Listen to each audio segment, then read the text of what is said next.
रुके ना। एक संत के एक शिष्य थे, तो शौच में भी नाम जप कर रहे थे, कृष्ण कृष्ण कृष्ण कृष्ण। किसी ने देखा, जाके उनके गुरुजी से कहा, महाराज ये तो बहुत ही भ्रष्ट है। क्यों? बोले तो शौच में भी नाम जप करता है। ओ बड़ाई ना करके उसकी बुलवाया, शौच में नाम जप करते हो? गुरुजी ने कह दिया। दूसरे दिन ऐसे जवान पकड़ के शौच में बैठा, और वो जो दोष दर्शन करने वाले होते हैं वो सब, उनका एक चश्मा अलग होता है, वो छिद्रान्वेषण, दूसरों के दोष ही देखा करते हैं। दूसरे दिन वो गए, बोले महाराज आज तो मुंह में हाथ डाले बैठा, ऐसे ऐसे बैठा था। तो बुलाया और कहा, भाई वैष्णव होकर तुम अवैष्णव काम करते हो, शौच के समय ऐसा नहीं, मुख में हाथ क्यों डाले थे? तो रोने लगे, बोले गुरुजी आपकी आज्ञा भी नहीं टाल सकते, और मुझसे नाम के बिना रहा नहीं जाता, इसलिए मैंने जवान पकड़ा कि जवान से नाम ना निकले, पर उस समय भी हृदय से चल रहा था, हृदय से लगा लिया और कहा, बेटा तुम्हारा जीवन धन्य हो गया। गुरु के मना करने पर भी नाम जपना, उनकी आज्ञा का पालन हो, तो इसलिए जवान पकड़ लिया, पर खुल के कह दिया कि गुरुजी शौच में भी हृदय से नाम चल रहा, हम नहीं छोड़ पाएंगे। तो बोले यही जीवन का सार, और हृदय से लगा लिया। और छिद्रान्वेषण वाले को कहा, आज के बाद हमारे सामने मत आना, हमसे रहा ना जाए, हमको कसम दिला दी जाए तो भी ना रहा जाए। एक संत के पास एक गए, बोले 18 साल से आपने कहा था राम राम जप को, तो हमने जप किया, लेकिन हमको कोई दिव्यता तो समझ में आई नहीं। तो उनका, अच्छा हमें गुरु मानते हो? बोले हाँ गुरु मानते हैं। आपको पक्का मानते हैं? बोले तुम्हें हमारी कसम है, बस कल तक ये नाम ना जपना, फिर कल आओगे तो हम ऐसा मंत्र देंगे कि बहुत जल्दी तुम्हारे को सिद्धि प्राप्त हो जाएगी। वो ठीक है, प्रणाम करके चले, सो हुआ अभ्यास। अब गुरुजी ने कसम खवाई तो सीढ़ी नहीं उतर पाए, रो के आए, बोले गुरुजी ऐसा तो नहीं हो सकता, अब नाम तो नहीं छूट सकता गुरुजी, आपने कसम खवा दी, इतनी देर में कितने नाम चल गए गुरुजी, अब ऐसा नहीं। बोले बस यही मिला 18 साल से, जो नाम में तुम्हें प्रियता हो गई, अब क्या दुर्लभ रह गया, आगे जब इसका फल प्रकाशित होगा तो सच्चिदानंद भगवान का मिलन। तो हमारा स्वभाव बन जाए कि रहा ना जाए बिना भजन के, हमारा जीवन भजन बन जाए। मत प्राणाहु से ही कहते, हर श्वास में भगवान का स्मरण। गोपीजनों के लिए भगवान ने कहा, मन मनस का ता मन मनस का मत प्राणा मदर्थ त्यक्त दहिका। मन मनस का, उनका मन मैं हूं, उनका प्राण मैं हूं। गोपियों के हृदय में श्री कृष्ण प्राण है, गोपियों के मन श्री कृष्ण है, मेरे लिए समस्त देह सुखों का त्याग कर दिया। देखो भगवत प्राप्ति ऐसे नहीं होती, मेरे मन से जीवित हैं गोपियां। भगवान ने कहा मेरे प्राण ही गोपी के प्राण है, भगवान के प्राणों से अनुप्राणित, भगवान के जीवन से जीवित। ये क्यों? भगवद स्मरण। हर श्वास तो भगवान को प्राण समर्पित, हर वृत्ति तो चित्त और मन समर्पित, पूरा निश्चय भगवान मेरे तो बुद्धि समर्पित, और अहम भगवान के दासत्व में समर्पित। जब श्री भरत जी महाराज चित्रकूट जा रहे हैं तो भरद्वाज जी के आश्रम में तो उनको रात्रि में बड़ा संकोच हो रहा है भरद्वाज जी से एकांत में मिलने की, क्योंकि भरत जी को एक अंदर चुभन थी कि मेरे को ही लक्ष्य बनाकर कैकेयी मैया ने राम जी को 14 वर्ष का वनवास, तो बड़ा कि मैं ही ऐसा कलंकी हूं जिसके कारण मेरे प्रभु को इतना कष्ट, तो बड़ा सकुच कर रहे थे। और वहां चर्चा हो रही थी, भरत जी पधारे हैं तो कहा भरत सरिस को राम सनेही, जगु जप राम राम जप जेही। अरे भरत जैसा राम प्रेमी कौन हो सकता? सारा संसार राम राम जपता है, पर राम जी क्या जपते हैं? श्री भरत श्री भरत श्री भरत। भरत सरिस को रामु सनेही, जग जपु रामु, रामु जपु जेही। भरत जी के समान कौन प्रिय? क्यों? भरत जी जैसे राम जी को निरंतर जपते, ऐसे राम जी श्री भरत ऐसा जपते हैं।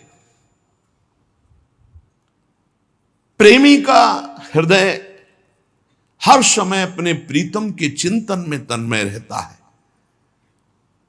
विलक्षणता उसी में आती जो निरंतर भजन परायण रहता है।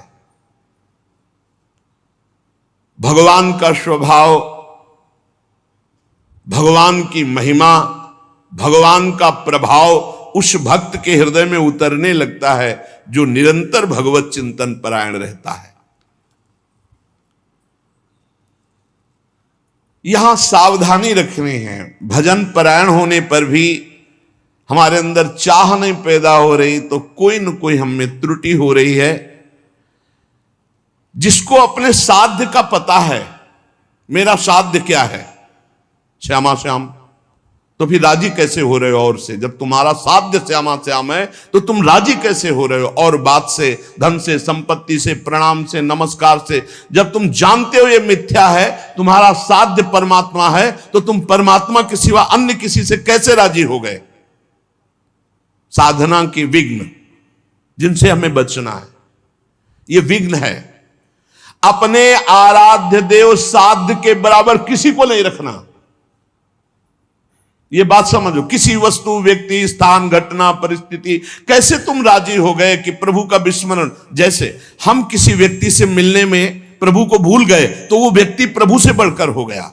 किसी वस्तु के भोग में हम प्रभु को भूल गए तो वस्तु प्रभु से बढ़कर हो गए। साध्य की ओर जिसकी दृष्टि नहीं है वो साधक किस बात का? अपने को जो एकांत रूप से भगवत प्राप्ति के मार्ग में चलाया है उसी को साधक कहते हैं। और जो हर समय साध्य को लक्ष्य रखता है वही साधक, प्रवीण साधक है। अपने कार्य में, अपनी साधना में, अपने मार्ग में दूसरे की तरफ ताको झाको मत, चुपचाप चलते रहो। साधक को हमेशा ध्यान रखना चाहिए, हमें कभी लक्ष्य को भूलना नहीं है। हमारा लक्ष्य क्या है?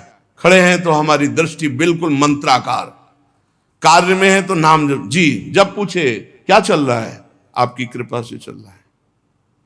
उत्तर यही होना चाहिए, झूठ नहीं, सत्य ही होना चाहिए। लक्ष्य को भूल गए जिस मिनट, जिस सेकंड, उससे बड़ी हानि क्या है? तुम साधक क्या हो? हानि हरिवंश के नाम अंतर परे, का हनुमंत विपति प्रभु सोई, जब तो सुमिरन भजन न होई। हरि बाबा ने एक दृष्टांत में बताया कि एक सिद्ध फकीर एक संत की झोपड़ी पर गए तो वहां गड्ढा बना हुआ था सामने और घुटनों का भी। उनका शिष्य और संत जन थे तो उनका ये क्या है? बोले हमारे गुरुजी यहां दंडवत करते हैं। कहा ऐसे चिकने चट्टान में भी गड्ढा बन गया, इतनी दंडवतें करते हैं? बहुत गदगद कंठ हुए और कहा बहुत दिव्य संत हैं जो इतनी दंडवतें रोज प्रभु को करते हैं। तो आकाशवाणी हुई कि इनकी दंडवतों से मैं खुशी नहीं हूं। तो सिद्ध फकीर जो थे, संत, वो रोने लगे। इतने में वो महात्मा आ गए। अरे देखा कि संत तो प्रणाम किया, उनका दंडवती करना स्वभाव था, प्रणाम किया। वो रो रहे थे, उनकी तरफ बड़ी दुखद दृष्टि से देख रहे थे। तो उनका प्रभु आप रो क्यों रहे? तो उनका तुम्हारे लिए रो रहा हूं। हमारे लिए क्या परेशानी है? हमको क्या परेशानी? बोले आप इतनी मेहनत करते हैं, इतनी दंडवत करते हैं और आकाशवाणी हुई है कि प्रभु आपकी दंडवतों से, नमन से खुश नहीं है। वो नाच पड़े। बोले सच्ची? में बुद्धिया धृति गृहीतया आत्मसंस्तम मनः कृत्वा न किंचिद चिंतयेत। धीरे धीरे ऐसा अभ्यास बनाओ, सब जगह से मन को बार बार हटाकर नाम में लगाओ और कुछ चिंतन न हो, अपने प्रभु का भजन। दूसरी किसी वस्तु व्यक्ति चीज का चिंतन ना होने पावे, जहां जहां मन जाए वहां वहां से हटा करके अपने लक्ष्य में, अपने प्रभु में। साधक धैर्यवान होना चाहिए, विश्वासी होना चाहिए, विचलित नहीं हो जाना चाहिए कि अरे बहुत प्रयास किया मन नहीं लगा। नहीं, हम प्रयास करते रहेंगे। जब हम रात्रि में टहलते हैं तो एक राधा राधा राधा राधा राधा राधा राधा राधा राधा राधा राधा राधा ये ऐसे आवाज आती है। वो कोई साधक करते हैं, बहुत अच्छा लगता है कि मानो 1:45-2 बजे नींद आ जाए, खड़े हुए बालकनी में नाम राधा राधा राधा राधा राधा राधा राधा राधा। अरे यहां मेहनत करनी, मेहनत करके प्रयत्न करके हमको अपना मन भगवदाकार बनाना, चिंतन परायण बनाना। बहुत अच्छा लगता है जब साधक कोई साधना में प्रवृत्त होता है। थोड़ा जाग, अपने स्वरूप पे जाग, इन सबको झटका मार। बहुत जोर का तुम्हारे पास करंट पावर है भगवान का, तुम में जो शक्ति है उसको जागृत करो। बहुत शक्तिवान हो तुम, साधारण नहीं हो, भगवान के जन हो। जब तक हमारी भजन में रुचि, भजन में प्रवीणता, हम भगवान को अपना जीवन दे दें, ये जीवन केवल भगवान की प्राप्ति के लिए है, तो भगवान हमको वैसे संग करवा देंगे, वैसे ही भजन मिला। एक चीज तो समझ लो, साधक वही जो जिद्दी स्वभाव का, ये बात समझ लो। साधक वही जो जिद्दी, भजन में जिद करके लगना पड़ता है। जैसे भजन में पूर्व में था कि बैठे, थोड़ी देर भजन हुआ, फिर नींद आने, खड़े हो गए और टहल रहे हैं, बाहर निकल करके टहल। हमें नींद में समय बर्बाद नहीं करना। एक नियत समय तुम्हें दे दिया देह को सोने का, 5 घंटे, 4 घंटे, 3 घंटे, जितना अभ्यास में ले पाए। इसके बाद अब नहीं कि तुम झटका मारो। हर प्रयास किए, ठंडा पानी बिल्कुल ठंडा रख लिया है, सर्दी में कंबल ओढ़ा नहीं, पूरा अब ठंडी में कांप, अब नींद आवे, लड़ा जाता है। बहुत आनंद का विषय है जिस मार्ग में आप चल रहे हैं। अपने आप को भगवान के चरणों में समर्पित करके निरंतर भजन का अभ्यास, तो तेसा महम समुद्धरता मृत्यु संसार सागरात भवामि न चिरात पार्थ मैयावेशित चेतसाम। इस शब्द पर ध्यान करो, मैयावेशित चेतसम, मेरे में आवेश चित्त वाला। भजन का आवेश हर समय बना हुआ है, भजन का आवेश और कोई चाह नहीं। एक रबिया जी बड़ी संत हुई है, उन्होंने कहा कि अगर मैं स्वर्ग चाहूं तो मुझे जरूर नरक भेज देना प्रभु, अगर नरक से बचना चाहूं तो और भयानक कष्ट देना प्रभु, पर यदि आपको चाहूं तो छुपना मत। अगर आपसे और कुछ चाहूं, सुख चाहूं तो दुख दे देना, स्वर्ग चाहूं तो नरक दे देना, अगर हमारी नरक ना जाने की इच्छा हो तो और भयानक कष्ट दे देना। लेकिन यदि मैं भजन चाहूं और आपको चाहूं तो इसमें धोखा मत कर देना। मैं आपको चाहती हूं, आप हमारे हृदय की बात जानने वाले हो। साधक जब इस मार्ग में चलता है तो उसको प्रलोभन और भय, ये 2 चीजें माया भेजती है, ध्यान रखना। साधक इस मार्ग में जब चलता है तो प्रलोभन और भय, कोई भी हो। पार्वती जी तपस्या कर रहे हैं भगवान शंकर के लिए, भगवान शंकर से प्रेरित होकर सप्तऋषि आए। अब महादेवी ध्यानस्थ थी, जब ध्यान खुला तब प्रणाम किया और कहा, देवी आप तपस्या में संलग्न है, बहुत कठोर तप कर, बहुत कठोर तप। सूखे पत्ता एक ऐसे बिल्व पत्र पा लिया, बस अपर्णा नाम पड़ा माता जी का, बहुत कठोर तप। किसके लिए कर रहे हो? तो उनका भगवान शंकर को पति बनाने के। हंस पड़े सब। हंस पड़ना होता है मानो उपहास करना किसी बात। भगवान शंकर को पति, अरे बरगद के पेड़ के नीचे रहते हैं महाराज, चिता की भस्म लगाते हैं, बागंबर धारण करते हैं। कोई इतनी बड़ी तपस्या। देखो, हम वैकुंठनाथ भगवान श्री हरि से आपका ब्याह करा देंगे। पार्वती, कोटि जन्म लग रगर हमारी, बरौ शंभुनता रहा हूं। साधक प्रलोभन नहीं, प्रलोभन नहीं। प्रलोभन क्या हुआ? वैकुंठनादि। प्रलोभन नहीं, भय, भय दिखाया जाता है। जब ध्रुव जी महाराज चले तो नारद जी आ गए, भय दिखा, अरे महामुख मुख। प्रहलाद जी, नारद जी, बड़े बड़े महाभागवत, इनके जीवन में देखो प्रलोभन भय किस किस कोटि के आए, लेकिन अपनी निष्ठा छोड़ी। दुलार करता हुआ हिरण्यकश्यप कहते छोड़ दो इस हरि की बात और जो तू चाहे प्राप्त कर ले। और भय तो कितना भयानक दिया। साधक जब इस मार्ग में भजन की जिद पकड़ लेता है, तब उसके हृदय में पूर्व में जो भोग इच्छा रही है, बहुत ध्यान से सुनना, वो फ्री भोगने को एकांत में मिलने का संयोग माया बना देगी। प्रलोभन, पूर्व में कोई भी भोग इच्छा रही है, सबसे पहले भजन की तन्मयता में वो भेजी जाएगी, भोगो इसे, फ्री, कोई विघ्न नहीं। आपको लगा हाँ हाँ ये तो मैं चाह ही रहा था, मारे जाओगे।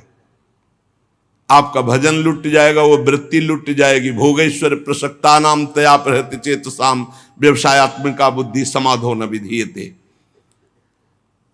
आपका थोड़ा सा अच्छा भजन होने लगेगा तो आपके पास भेजे जाने लगेंगे लोग।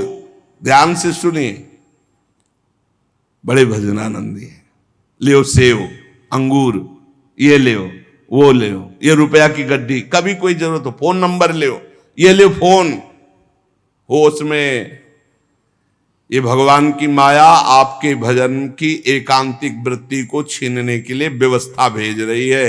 ये तुम्हारे भजन का फल नहीं है, भजन का विघ्न है। बहुत से भक्त बनने लगेंगे, आपका पूजन करने लगेंगे। बहुत खतरनाक खेल है, बहुत समझ के। पूजा अच्छी लगने लगी, फल फूल अच्छे लगने लगे, रुपया पैसा अच्छा लगने लगा, फोन नंबर अच्छा। अरे भाई, जिनके पास फोन है अब उनको दूसरे की जरूरत क्या है? असंगोहम पुरुषा, अकेले रहकर पूरे विश्व का सब भ्रमण करो, उसी में सब चीज है। इतने इतने बच्चे हैं, सब ज्ञान है उनको, पूरा विश्व का ज्ञान है मोबाइल भगवान की कृपा से। अगणित रूपों में आपके पास भजन का विघ्न भेजा जाने लगेगा जब आपका भजन सही होने लगेगा। कुछ तो बड़ाई करने वाले भेजे जाएंगे, मोचू पड़ी बोलने वाले। बचना चाहिए इसों से, जलन पैदा होनी चाहिए। जब माया ये जान लेती है कि भगवान बनना चाहता है, तो वो मायापति तो सिर्फ भगवा लिए, वो ऐसे प्रश्न फेंक देती है कि वो अपने आप चिल्लाने लगता है कि मेरे जैसा अधम कोई नहीं है। बड़ाई सुनकर अच्छी लगने लगे, साधन मार्ग के पथिक को बच के। साधन की सिद्धावस्था है, सबके चरणों में वंदना करो, सब इष्ट रूप है, हम सबके दास हैं। सो अनन्य गति जाके असमति न टरे हनुमंत, मैं सेवक सचराचर रूप स्वामी भगवंत। कहीं धोखे में मत आ जाना। मान देने वाले, पूजा करने वाले, फूल चढ़ाने वाले, प्रलोभन देने वाले, ये तुम्हें भ्रष्ट करने आए हैं, तुम्हें ऊंचे उठाने नहीं आए। ध्यान रखना। जो बड़ी बड़ी बातें आपके सामने प्रशंसा की करें, आप सुनो तो जान लेना ये भ्रष्ट करने के लिए माया ने भेजा है। ये माया का पार्षद है। मुझे राधा राधा राधा राधा, सावधान, हे हरि बचाओ, हे प्रियाजू बचाओ। अपने गुरुदेव को आदर्श मानकर बस उनकी आज्ञा पर छुप करके, अपने आप को छुपा कर भजन करके भगवत साक्षात्कार कर ले। फिर भगवान जब करवाना चाहते हैं जगत मंगल, फिर वो सारी जिम्मेवारी उनकी होती है। हमारा मार्ग कैसा है ये हमें केवल गुरुदेव से देखना है और किसी व्यक्ति से सलाह नहीं लेनी है। फिर हमें कोई बुरा कहता रहे तो हमें कोई परेशानी नहीं, क्योंकि हम गुरुदेव से मिलकर चल रहे हैं बस। साधक मार्ग पर चलने वाला है, अभी सिद्ध तो हुआ नहीं, इसलिए उसे कभी भूलकर कोई दूसरा भरोसा नहीं कर लेना है। भरोसो जाहि दूसरों सो करो। अगर किसी का भरोसा कर लिया तुम्हारा मार्ग रुक जाएगा। भरोसो जाहि दूसरों सो करो। मोई तो सावन के अंधे जो सूझत रंग हरो ही हरो। हमारी महारानी, हमारी लाडली जो जैसे रखे वैसे हम महानता आनंद का अनुभव करेंगे। दूसरे से नहीं, बने तो रघुबर ते बने, बिगड़े तो भरपूर। तुलसी और अंते बने ता बनवे पे धूर। अनन्यता, निष्ठा, इष्ट प्रियता। जिसने संसार में किसी और का भरोसा कर लिया, बस बहुत बहुत बदल जाता है। हाँ, बहुत बदल जाता है। साधन को बदलते देर नहीं लगती। जहां साधक चूक कर देगा तो साधना बदल जाएगी। साधना होने लगेगी मान की, प्रतिष्ठा की, भोगों की। आप सच्चे गुरु, सच्चे आचार्य के बन करके चलो तो आगे ही आगे मार्ग आपको प्रकाशित करते चले जाएंगे। गुरुदेव पूछने की जरूरत नहीं, आगे का मार्ग खुद दिखाई देने लगता है। सच्चे साधक को मार्ग पूछना नहीं पड़ता। ये अध्यात्म है, अपने आप आगे प्रकाशित होने लगता है। सफलता आपके चरण चूमेगी यदि सावधान रहे तो। और अगर इन विषयी पुरुषों के फंसाव में आकर फंस गए, भटक गए, तो फिर बदल जाएगी, साधना बदल जाएगी। परमार्थ में बहुत सावधान। एक भी जीवन भर कोई अपना नहीं होना चाहिए, पूरे विश्व में कोई पराया नहीं होना चाहिए। ये चतुरता उपासक की। एक भी पूरे जीवन में अपना नहीं होना चाहिए, पूरे जीवन में, और पूरे विश्व में कोई पराया नहीं होना चाहिए। समझ लो, जो सबसे परे सबसे भरे उसका सेवक कितना प्रवीण होता है। साधक साधना में सावधान, उसके बीच में प्रलोभन आएंगे भगवत प्राप्ति के बीच में। चाहे वो सिद्धियों का, चाहे देवताओं का हो। लोक की तो बात ही क्या, केवल अपने इष्ट के लिए जो धुआंधार भजन में लगा हुआ है, कहीं विश्राम नहीं, कहीं कोई चाह नहीं, वो निकल जाता है। सालोक के सारिष्ट सामीप्य सारूप्य एकत्व मप्युत दीयमानम न ग्रहणंति बिना मत सेवनम जना। भगवान का भक्त इन मोक्ष सुखों को स्वीकार नहीं करता। सिद्धियां और देवता या अन्य सुखों की तो बात जाने दो। ध्यान रखने की बात है कि अनन्य प्रेमी, अनन्य भजनानंदी ही भगवत साक्षात्कार करता है।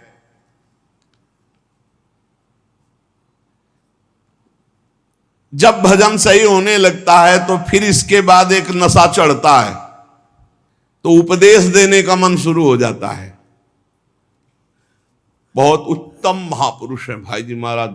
साधक को बचाने के लिए एक छोटी छोटी सी बात को उपदेश लोगों को दे करके, अपने को श्रेष्ठ समझ करके वो भजन से उतरने लगता है। जीवन आपको याद होगा पीछे सुमति, जब नरकों के चरित्र का जो, उसमें सुमति जी का इसी में परमार्थ बिगड़ गया था। थोड़ी भी बात अभी जीवन में अध्यात्म की आई नहीं, उपदेश शुरू कर दिया तो भ्रष्ट हो जाओगे, नष्ट हो जाओगे।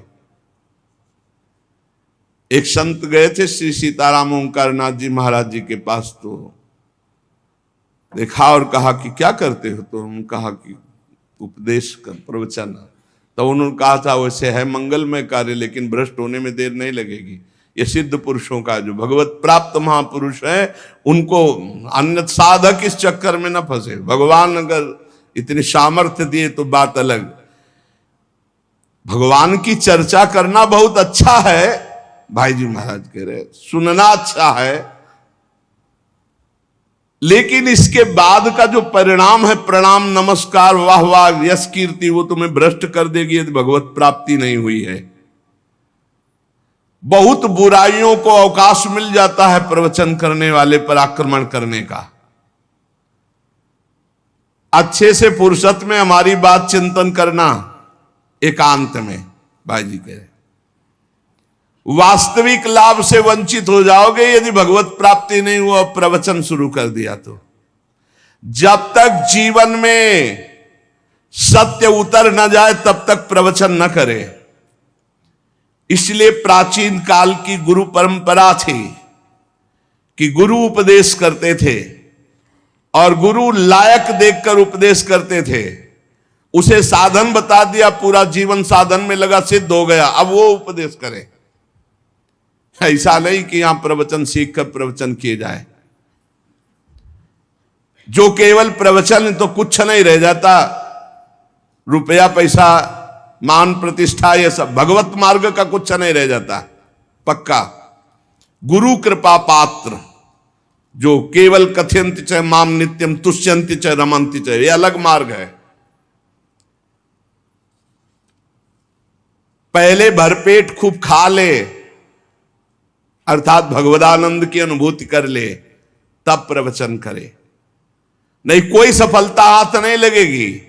साधक को इस प्रवचन रूपी व्यापार से बचना चाहिए। हम पहले खूब अच्छे से काम क्रोध लोभ मोह मद पर विजय प्राप्त करके भगवदानंद में डूब जाएं, वो आगे की बात भगवान क्या करवाएंगे। पहले हमें आचरण उतार ले। एक बार द्रोणाचार्य जी ने सब से कहा कि एक बात सीख लो, कोई मारे भी तो गुस्सा नहीं करना है। ये बात सीख लो, यदि तुम्हें उत्तम मार्ग का अनुसरण करना है, महापुरुषों के मार्ग में चलना है, तो तुम्हें मारे भी तो गुस्सा नहीं करना है।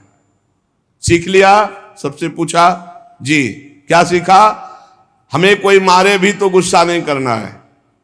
युधिष्ठिर जी से खड़े हो, क्या सीखा? बोले नहीं सीख पाया। सबने एक स्वर में सुना दिया, तुम क्यों नहीं सुना दिए? बोले नहीं सीख पाया गुरुदेव। दूसरे दिन खड़े हो, सीखा? क्या हम बोले थे? बोले नहीं सीख पाया गुरुदेव।